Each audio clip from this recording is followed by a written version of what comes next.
how do you allow files in Google Drive to be available offline on the iPad?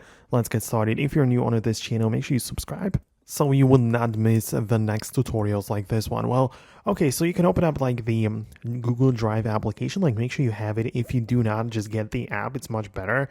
But inside of the Google Drive application, locate the file which you want to make available offline. And actually there might be like more file types, but you have the ability to click on the three dots next to it.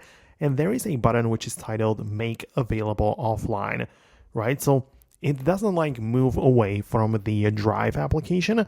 It just becomes available within it. So technically it gets downloaded, but it doesn't leave the Google Drive application. Whereas you can see we also have the download button, which is a little bit different because it just like downloads it from the Drive platform and perhaps lets you save it in a different app, like in the Files app from Apple, whatever. But it just, technically it also makes it available offline, but not within the Google Drive, but separately. So yeah, speaking of this, you can also just download and save it somewhere else. But at the end of the day, it doesn't really matter because you can see there are more options available to you, right? So thanks a lot for watching. I really hope that I can help you with it.